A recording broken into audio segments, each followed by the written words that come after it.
बिस्मिल्लाहिर्रहमानिर्रहीम। एहतिशाम अली अब्बासी। और आज जो है मैं आपको सबसे पहले जो पीटीआई वालों के लिए आज बड़ी खुशखबरी है वो है बल्ले का जो निशान है पेशावर हाई कोर्ट से उनको वापस मिल चुका है। और ये उनके लिए आज बहुत बड़ी खुशखबरी है क्योंकि सबसे ज़्यादा प्लानिंग भी इसी की जा रही थी कि किसी तरह बल्ले का निशान ले लिया जाए।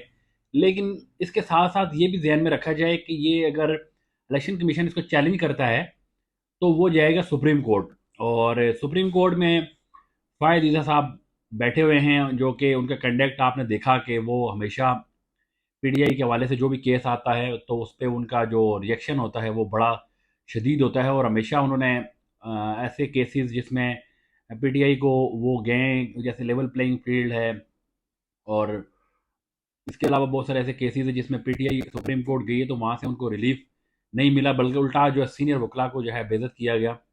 तो इस केस पे भी अगर ये केस सुप्रीम कोर्ट में गया तो फिर बल्ले का निशान खतरे में पड़ सकता है।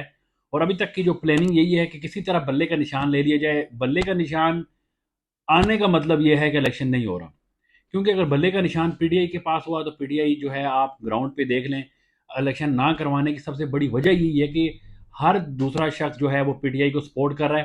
तो उस हवाले से देखा जाएगा तो ये बहुत बड़ी खबर होगी। और उस खबर पे जो है सारा फोकस होगा इलेक्शन का। इलेक्शन जो है होने या ना होने का जो सब लोग मुझे पूछते हैं वो मेरे पास एक ही जवाब है, वो है इंतहाबी निशान बल्ला। और अगर बल्ला नहीं होता तो फिर इलेक्शन हो सकता है बोगस एक इलेक्शन होगा जिसमें कैंडिडेट जो पीटीआई के भी वही होंगे जो डुअल साइड खेल रहे हैं, डबल एजेंट जिसे कह लें, तो वो लोग होंगे। जो पोटेंशियल जो उम्मीदवार है वो नहीं होंगे, क्योंकि एक लिस्ट बना ली गई है। उस लिस्ट के मुताबिक जितने भी पोटेंशियल उम्मीदवार हैं जिसमें वो लोग जिनके डॉक्यूमेंट्स एक्सेप्ट हुए हैं और जिनके मुस्तरद हुए हैं, वो पहली लिस्ट है। जो इनके एक्सेप्ट हुए हैं उनको उठा लिया जाएगा, और फिर उसके बाद जो मुस्तरद है उनको उठा लिया जाएगा। तो फिर बचने पीछे वही लोग हैं जो ना इधर ना उधर वो दरमियान में रह के काम करते हैं, उन लोगों को मौका दिया जाएगा। ये पूरी प्लानिंग है। लेकिन ये सारी प्लानिंग तब है जब बल्ले का जो है निशान ना हो। बल्ले का निशान हुआ तो फिर तो इलेक्शन होगा ही नहीं। और हुआ तो फिर तो ये कहने की ज़रूरत ही नहीं कि कौन जीतेगा, क्योंकि हम तो ग्राउंड पे बता सकते हैं पोजीशन। तो पोजीशन किसकी है वो आप लोग बेहतर जानते हैं, और आप बेहतर उस पर तजिया दे सकते हैं, मेरे से ज़्यादा अच्छा दे सकते हैं, क्योंकि आप लोग ग्राउंड पे पोजीशन को देखते हैं। इसके साथ साथ जो दूसरी खबर ये है, और बड़ी खबर है, देखिए सुप्रीम कोर्ट पे हम जब भी हमें छोटी अदालतों से इंसाफ नहीं मिलता तो हम हमारा हमेशा फोकस होता है बड़ी अदालत। और हम बड़ी अदालत इसलिए जाते हैं कि वहाँ पे बड़े लोग बैठे हुए हैं, बड़े फैसले होते हैं, और वहाँ पे जजेस को मैनेज नहीं किया जा सकता। नीचे अदालतों में जजेस को मैनेज किया जा सकता है, उन पे प्रेशर डाला जा सकता है, लेकिन हमारा जो यकीन है वो बड़ी अदालतों में जजेस पे प्रेशर नहीं डाला जा सकता। लेकिन ये हमारा यकीन ही है, ऐसा कुछ नज़र नहीं आ रहा। वो उसकी जो मसाले हैं वो कुछ दिनों से सामने आ रही हैं। और जैसे लतीफ़ खोसा साहब अपना एक केस लेके गए सुप्रीम कोर्ट, उससे कबल जो है एक केस जो इलेक्शन के हवाले से आरओज़ और डीआरओज़ का केस था, उमैर नियाज़ी लाहौर हाई कोर्ट ले गए थे। और चीफ साहब ने बड़ा गुस्सा किया था और उन्होंने तौहीन अदालत का नोटिस जारी करते हैं उमैर नियाज़ी को कि वो वहाँ पर क्यों गए जब इलेक्शन अनाउंस कहा। हमने कहा कि इलेक्शन करवाने हैं, सुप्रीम कोर्ट कह रही है कि इलेक्शन करवाने हैं, तो फिर छोटी कोर्ट्स कौन होती है स्टे देने वाली? और उसमें जो वहाँ पर गया शख्स वो क्यों गया? तो पीटीआई को लगा कि बड़ी कोर्ट में, बड़ी अदालत में बैठा जज जो है वो इंसाफ करना चाहता है, तो पीटीआई वाले जो है वो सुप्रीम कोर्ट पहुंच गए। तो वहां पर पहुंच गए तो सरदार साहब को पता चला कि उन्होंने जब कहा कि सरदार लतीफ़ खोसा, तो सबसे इशू बनाया जज साहब ने कि इन्होंने सरदार साहब क्यों लिखा हुआ है, सरदारी निज़ाम ख़त्म हो चुके हैं। तो अब मसला था कि हमें निचली अदालतों से इंसाफ नहीं मिलता, ऊपर जाके तो पता चला कि हम तो नाम के साथ सरदार भी नहीं लिख सकते। ये पीटीआई वालों को उस वक्त मालूम हुआ। तो ये इस सारी सूरत हाल को देखते हुए अगर ये फैसले उस तरफ जाते हैं तो उनका जो रिजल्ट आएगा वो तो सबके सामने होगा। लेकिन मज़ाहिर अली नकवी का जो केस है, आज उन्होंने इस्तीफ़ा दे दिया, और मुझे बड़े लोगों ने पूछा कि आपको क्यों लगता है कि उन्होंने इस्तीफ़ा दिया है, इसकी बड़ी वजह क्या हो सकती है? तो उसकी बड़ी वजह कंडक्ट हैं जजेस के। जजेस जब आपको पसंद नापसंद पे फैसले देना शुरू हो जाएं, और जब आपको पता चले कि आपकी मुल्क की सबसे बड़ी अदालत आम शहरियों को इंसाफ नहीं दे रही, और फिर वहाँ पर बैठे जो जजेस हैं वो जो समझते हैं कि हमें इंसाफ देना चाहिए, तो उन जजेस को कैसे वहाँ पे रहने दिया जाएगा? तो जस्टिस मुज़ाहिर अली नकवी को पता था कि चीफ जो है फायद ईसा, इन्होंने इस केस में इनको मुसलसल हवार करना है, जलील करना है, और जो है एट दी एंड जो है केस का फैसला जो है वो अपनी मर्जी का देंगे, क्योंकि इंसाफ अब एक बंदा कोई सुन ही नहीं रहा। आपने लाइव कवरेज सुप्रीम कोर्ट की देखी होगी, चीफ साहब सवाल करते हैं, जवाब नहीं सुनते वो। अभी आप जवाब देने के जैसे पोजीशन में आते हैं वो एक और सवाल कर देते हैं, फिर आप और एट द एंड में आपको जलील कर देते हैं, ये क्यों कर दिया, ये कैसे कर दिया।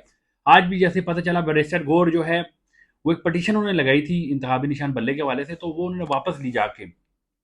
जब रोशन पे गए तो उनको उन्होंने पूछा कि आप कौन है, तो वो उस पर मैंने एक ट्वीट भी किया है कि जय साहब ऐसा ना हो कि किसी दिन पूछ लें आप कौन है, मैं कौन हूँ, ये सुप्रीम कोर्ट ये क्या होता है, ये बिल्डिंग किसकी है।